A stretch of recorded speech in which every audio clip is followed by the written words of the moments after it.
Lorsqu'on sait que la grippe tue chaque année plus de 10 000 personnes en France, est-ce que vous avez peur que le coronavirus prenne cette ampleur-là et fasse des ravages dans les jours à venir, sachant que le stade 3, c'est-à-dire une situation où le virus deviendrait incontrôlable, est très imminente? Moi, de mon point de vue à moi, je pense que ce sera plus grave que la grippe. Voilà. Je pense qu'on sera sur beaucoup plus de morts. On voit actuellement en Italie le nombre de morts qu'il y a, de plus en plus chaque jour. D'ailleurs, l'Italie confine son pays à 60 millions d'habitants. Donc moi, je pense que ça fera beaucoup plus de morts que la grippe saisonnière.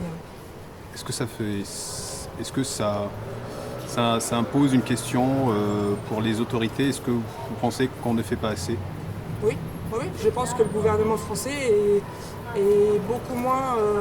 se préoccupe moins de ce virus et devrait se fier un peu à l'Italie et faire comme l'Italie, peut-être plus.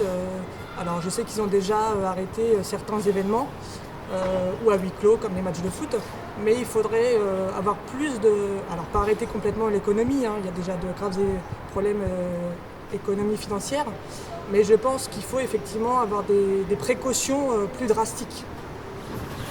Alors madame, en France, le bilan est de plus de 35 morts et pas moins de 1000 contaminés. Est-ce que le nombre et l'évolution de la maladie vous font peur? Non. Peur, tout dépend ce que vous entendez par peur, mais en tous les cas, il est certain qu'il faut prendre des précautions. Voilà. Au monde, on déplore 4000 morts et pas moins de 100 000 décès. Est-ce que vous pensez que le phénomène a pris une grande ampleur? Oui, clairement. Je pense qu'il ne faut pas avoir peur, mais il faut surtout prendre des précautions quand on est dans le métro. Il faut savoir avoir du gel pour nettoyer les mains. Voilà. Ce n'est pas une psychose. Absolument pas. Ça ne m'empêche pas de sortir.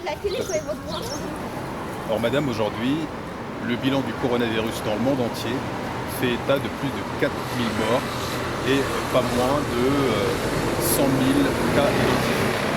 En France, on est à 35 morts et pas moins de 1000 cas. Est-ce que cela vous choque? Non, ça ne me choque pas particulièrement, parce que je pense que le nombre de morts par rapport au...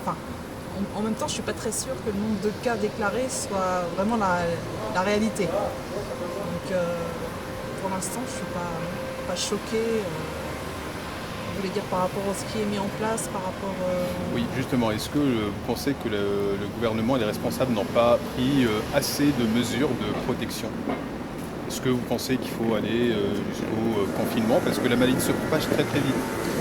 Au confinement peut-être pas, mais aux protections oui.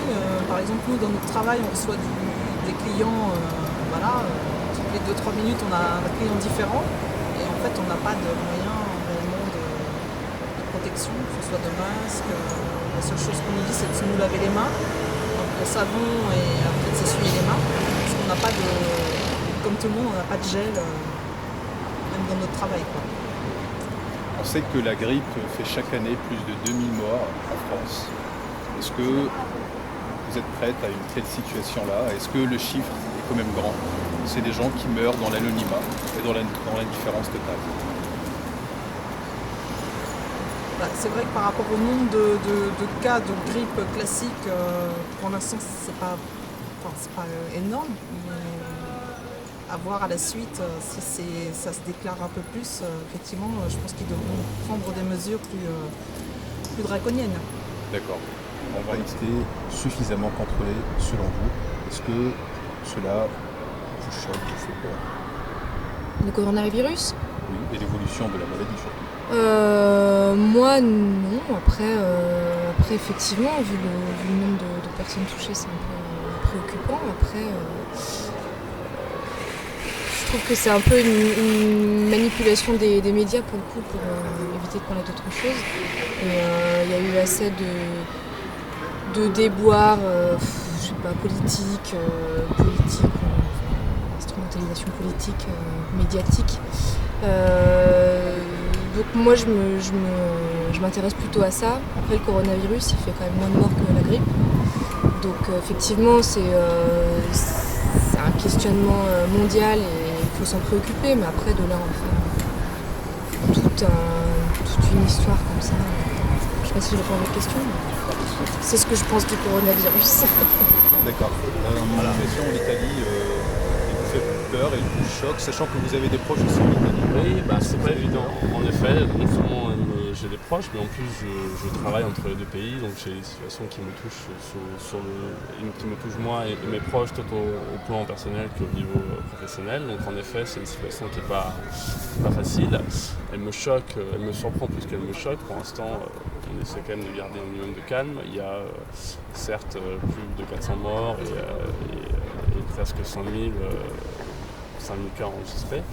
Mais voilà, peut-être le mot choqué, bon après on est sur un concours un peu de mots, de sémantique, mais c'est pas trop la question. Je pense qu'en effet il faut essayer d'être prudent, de faire attention. Là, hier soir en Italie, il y a eu énormément de personnes qui se sont précipitées dans les supermarchés, pour aller faire des courses, justement pour un peu régler le problème des rationnements au niveau nourriture et probablement moins sortir. Là j'étais en train de lire il y a 5 minutes qu'il y a plusieurs politiques qui demandent justement l'arrêt total de toute activité économique en dehors des commerces de bouche, c'est-à-dire fermer les entreprises, simplement, fermer les bourses, fermer tout ça. Enfin, tout ça parle de guerre, mais voilà, fermer Fermer les frontières avec l'Italie, non, c'est pas évident. Ça, je sais pas. Sachant que c'est un foyer de contamination avérée. Aujourd'hui, fermer les frontières avec l'Italie en tant que France, deuxième foyer européen, ce serait un peu... Aujourd'hui, je considérerais ça un peu malvenu. C'est sûr que peut-être si la Finlande ou je sais pas, ou l'Islande, qui aujourd'hui ne semblent pas des pays encore touchés, je pourrais mieux comprendre. La France qui a déjà plus d'un millier de cas avérés, avec des ministres et des députés qui sont déjà porteurs du virus. Je pense que après ce gouvernement ne serait pas une fontaine à notre près, mais je pense qu'en effet je pense que ce serait vraiment malvenu. D'autant que moi j'étais à Naples il y a 2 semaines, au moment où Macron est venu pour participer à un sommet franco-italien avec Giuseppe Conte, qui étaient tous les deux dans la rue et qui appelait justement au calme et à la retenue. Donc